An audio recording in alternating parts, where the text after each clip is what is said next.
400 योजन अलंघनीय समुद्र को लांघ कर महाबली हनुमान जी त्रिकूट नामक पर्वत के शिखर पर स्वस्थ भाव से खड़े हो गए।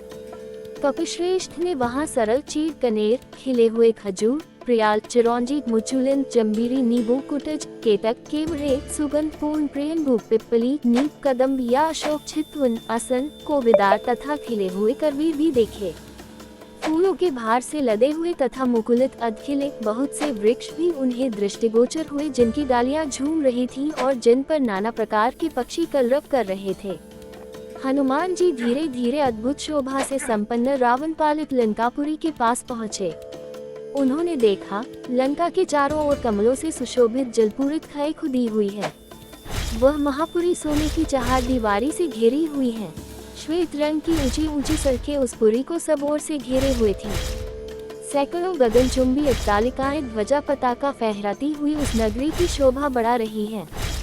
उस पुरी के उत्तर द्वार पर पहुंचकर वानरवीर हनुमान जी चिंता में पड़ गए। लंकापुरी भयानक राक्षसों से उसी प्रकार भरी हुई थी जैसे कि पाताल की भोगवतीपुरी नागों से भरी रहती है। हाथों में शूल और पट्टिश लिए बड़ी बड़ी दाढ़ों वाले बहुत से शूरवीर घोर राक्षस लंकापुरी की रक्षा कर रहे थे।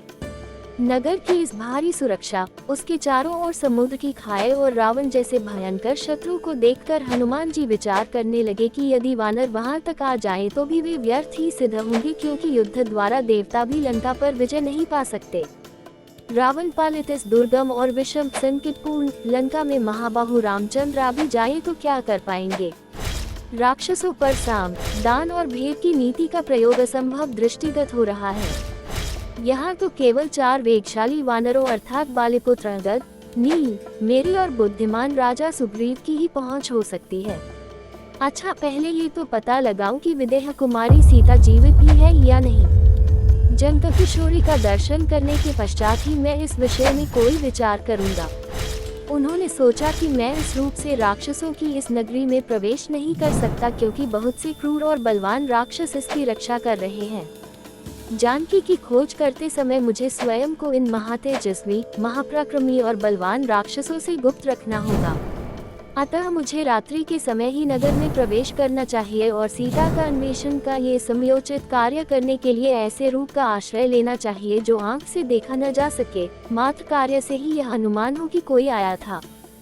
देवताओं और असुरों के लिए भी दुर्जय लंकापुरी को देखकर हनुमान जी बारंबार लंबी सांस खींचते हुए विचार करने लगे कि किस उपाय से काम लूं जिसमें दुरात्मा राक्षस राज रावण की दृष्टि से ओझल रहकर मैं मिथिलेश नंदिनी जनककिशोरी सीता का दर्शन प्राप्त कर सकूं।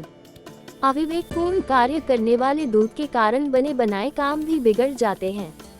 यदि राक्षसों ने मुझे देख लिया तो रावण का अनर्थ चाहने वाले श्री राम का ये कार्य सफल न हो सकेगा।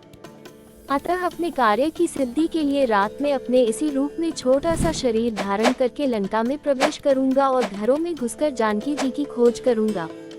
ऐसा निश्चय करके वीर वानर हनुमान सूर्यास्त की प्रतीक्षा करने लगे। सूर्यास्त हो जाने पर रात के समय उन्होंने अपने शरीर को छोटा बना लिया और उछलकर उस रमणीय लंकापुरी में प्रवेश कर गए।